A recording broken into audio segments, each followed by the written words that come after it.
Assalamualaikum warahmatullahi wabarakatuh. Waalaikumsalam warahmatullahi wabarakatuh. Ya, selamat malam Bapak Faizal Rahman SPI MSC dan teman-teman sekalian. Terima kasih atas waktu yang diberikan. Saya Nabila Salma Zain dari jurusan Manajemen Sumber Daya Akuatik, kelas Observasi Bawah Air B, beserta rekan-rekan saya, Rian Daivan, Gisela Flora, dan Nadia Nur. Hari ini kami akan menyelami sebuah topik yang krusial dari ilmu kelautan dalam mendukung ekonomi rakyat, yaitu metode observasi bawah air dalam identifikasi perikanan skala kecil. Berikutnya, pendahuluan akan disampaikan oleh rekan saya. Baik, dalam perikanan skala kecil itu merupakan sektor penting dalam mendukung ketahanan pangan, ekonomi lokal, dan pelestarian budaya masyarakat pesisir. Namun, data dan informasi tentang aktivitas perikanan skala kecil ini seringkali terbatas. Nah, oleh karena itu, metode observasi bawah air ini menjadi salah satu pendekatan utama untuk mengidentifikasi jenis, jumlah, dan pola penangkapan ikan oleh nelayan tradisional. Nah, observasi ini dilakukan secara langsung di lapangan, sehingga data yang diperoleh lebih akurat dan sesuai dengan kondisi nyata di perairan. Sebelum kita melangkah lebih jauh ke instrumen dan studi kasus, sangat penting bagi kita untuk mengetahui tujuan dari presentasi ini. Kita akan memecah pembahasan kompleks ini menjadi tiga tujuan utama ya teman-teman. Tiga tujuan ini akan menjadi pondasi kita untuk memahami peran vital observasi bawah air dalam mendukung perikanan rakyat. Tujuan kita yang pertama adalah menjelaskan konsep observasi bawah air. Mengapa kita harus memulai dari sini? Karena sebelum kita bisa menyelamatkan perikanan skala kecil, kita harus tahu cara kerja instrumen observasi. Dari yang paling sederhana seperti pita trasek yang dibawa penyelam hingga yang paling canggih seperti EUV. Poin ini akan memastikan kita semua memiliki pemahaman dasar yang kuat tentang bagaimana data kita diperoleh. Setelah kita memahami alat-alat observasi, kita akan bergerak ke inti dari presentasi ini, yaitu menunjukkan cara identifikasi perikanan skala kecil. Data yang dihasilkan dari metode observasi ini akan menjadi dasar bagi pemerintah dan nelayan untuk menentukan kuota tangkap dan zona perlindungan laut. Singkatnya, ini adalah langkah dari ilmu pengetahuan menuju kebijakan praktis. Terakhir, ilmu pengetahuan tidak lengkap tanpa bukti nyata. Oleh karena itu, tujuan kita yang ketiga adalah memberikan contoh penerapan di lapangan. Dengan tiga tujuan ini, kita berharap dapat memberikan pemahaman menyeluruh. Mari kita mulai pembahasan kita dengan tujuan pertama, yaitu konsep observasi bawah air. Nah, jadi apa tuh observasi bawah air?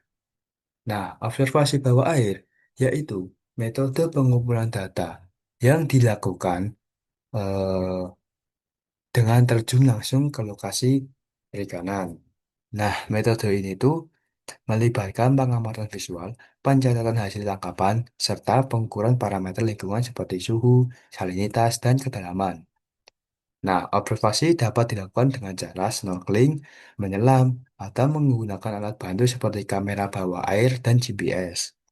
Nah, selain itu, wawancara dengan nelayan juga menjadi bagian penting untuk melengkapi data-data yang diperoleh. Nah, observasi bawah air ini tuh memiliki fungsi yang dapat digunakan untuk mengetahui jenis ikan, distribusi, dan potensi perikanan. Nah, adapun keunggulan dari observasi bawah air itu, yang pertama yaitu pengamatan langsung yang akurat. Nah, jadi observasi bawah air ini memungkinkan pengamatan langsung terhadap habitat dan biota laut sehingga data yang diperoleh itu tuh lebih akurat dibandingkan dengan metode tidak langsung, seperti penangkapan atau survei permukaan. Nah, yang kedua yaitu tidak merusak ekosistem. Nah, jadi eh, karena apa namanya observasi bawah air ini itu dilakukan langsung melakukan pengamatan tanpa mengambil organisme. Jadi metode ini tuh tidak merusak habitat atau organisme. Nah, sehingga itu eh, apa namanya observasi bawah air itu tetap tetap menjaga keberlanjutan dari lingkungannya. Nah, yang ketiga yaitu data visual yang lengkap.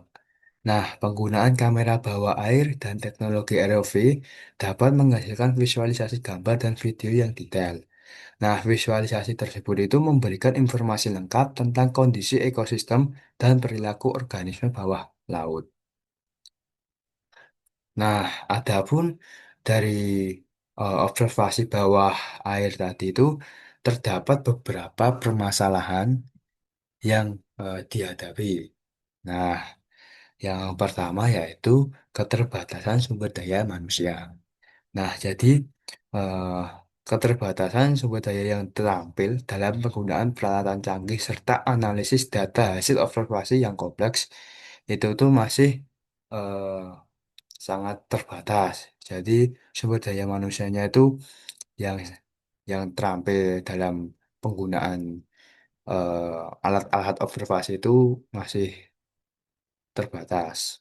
Nah, yang kedua yaitu metode observasi yang belum optimal.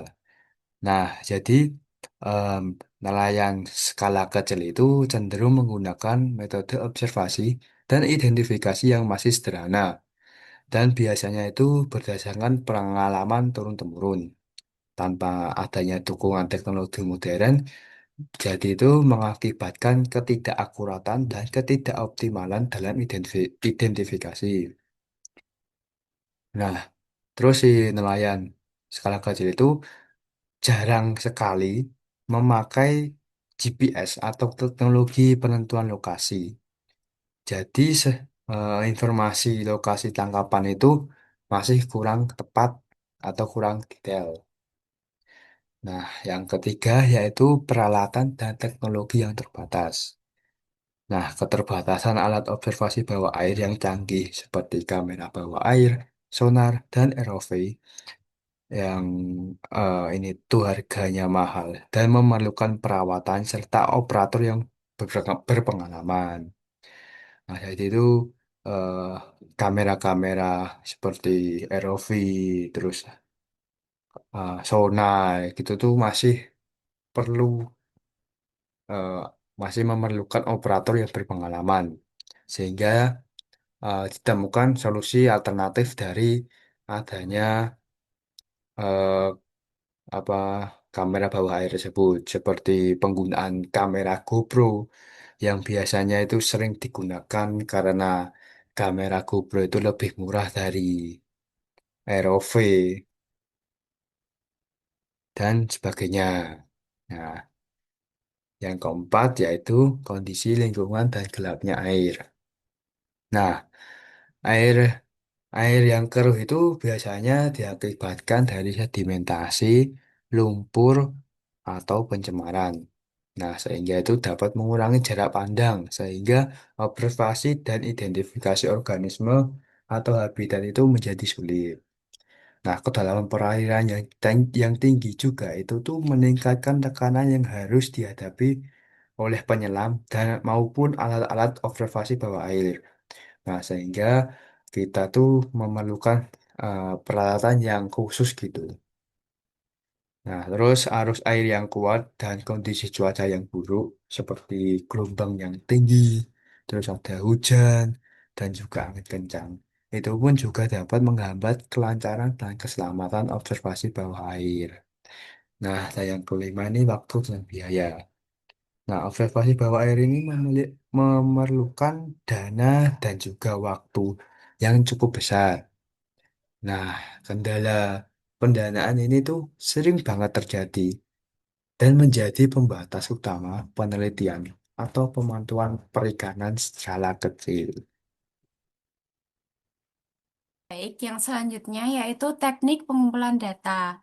Jadi, teknik pengumpulan data yang kita gunakan yaitu yang pertama penentuan lokasi dan waktu survei dilakukan dengan mempertimbangkan pola aktivitas nelayan di wilayah penelitian. Lokasi dipilih berdasarkan area utama operasi penangkapan, daerah pendaratan ikan, serta titik-titik yang mewakili kondisi perairan yang berbeda. Waktu survei disesuaikan dengan periode aktif nelayan melaut, seperti saat puncak musim penangkapan atau jam keberangkatan dan kepulangan kapal, agar data yang diperoleh menggambarkan kondisi nyata kegiatan perikanan di lapangan. Lalu yang selanjutnya, yaitu selama kegiatan survei dilakukan pengamatan langsung terhadap proses penangkapan ikan, meliputi tahapan persiapan, pelaksanaan, hingga penanganan hasil tangkapan di atas kapal. Observasi mencakup jenis spesifikasi alat tangkap yang digunakan, teknik pengoperasian alat, serta komposisi dan jumlah hasil tangkapan. Lalu yang ketiga, yaitu dilakukan pencatatan parameter lingkungan perairan seperti suhu, salinitas, kedalaman, dan kecepatan arus pada saat kegiatan berlangsung. Parameter ini berfungsi untuk mengetahui keterkaitan antara kondisi oseanografi dengan hasil tangkapan. Lalu yang selanjutnya, untuk memperkaya data, dilakukan pula dokumentasi visual seperti foto dan video kegiatan nelayan. Lalu yang terakhir, dilakukan wawancara mendalam dengan nelayan dan pihak-pihak terkait guna memperoleh informasi kualitatif mengenai pola penangkapan, perubahan hasil tangkapan, kondisi sosial ekonomi nelayan, serta persepsi mereka terhadap perubahan lingkungan dan sumber daya ikan. Lalu yang selanjutnya, contoh penerapannya yaitu observasi bawah air dengan metode skala kecil dapat diterapkan secara langsung di kawasan pesisir menggunakan peralatan sederhana seperti kamera bawah air atau kaca pandang dasar untuk memantau kegiatan penangkapan ikan serta kondisi ekosistem laut. Sebagai contoh, di perairan pesisir Kota Semarang, kegiatan observasi dilakukan untuk mengamati jenis dan ukuran ikan yang tertangkap oleh alat tangkap tradisional, seperti bagan perahu, arat, dan gillnet. Sekaligus menilai kondisi dasar perairan seperti terumbu karang dan lamun yang menjadi habitat ikan. Melalui kegiatan ini dapat diketahui adanya tekanan terhadap sumber daya ikan akibat meningkatnya jumlah alat tangkap dan menurunnya hasil tangkapan, yang menunjukkan indikator overfishing. Data hasil pengamatan kemudian dimanfaatkan untuk mendukung analisis bioekonomi serta merumuskan kebijakan pengelolaan perikanan skala kecil yang berkelanjutan, seperti pembatasan penggunaan alat tangkap yang merusak dan upaya konservasi sumber daya ikan.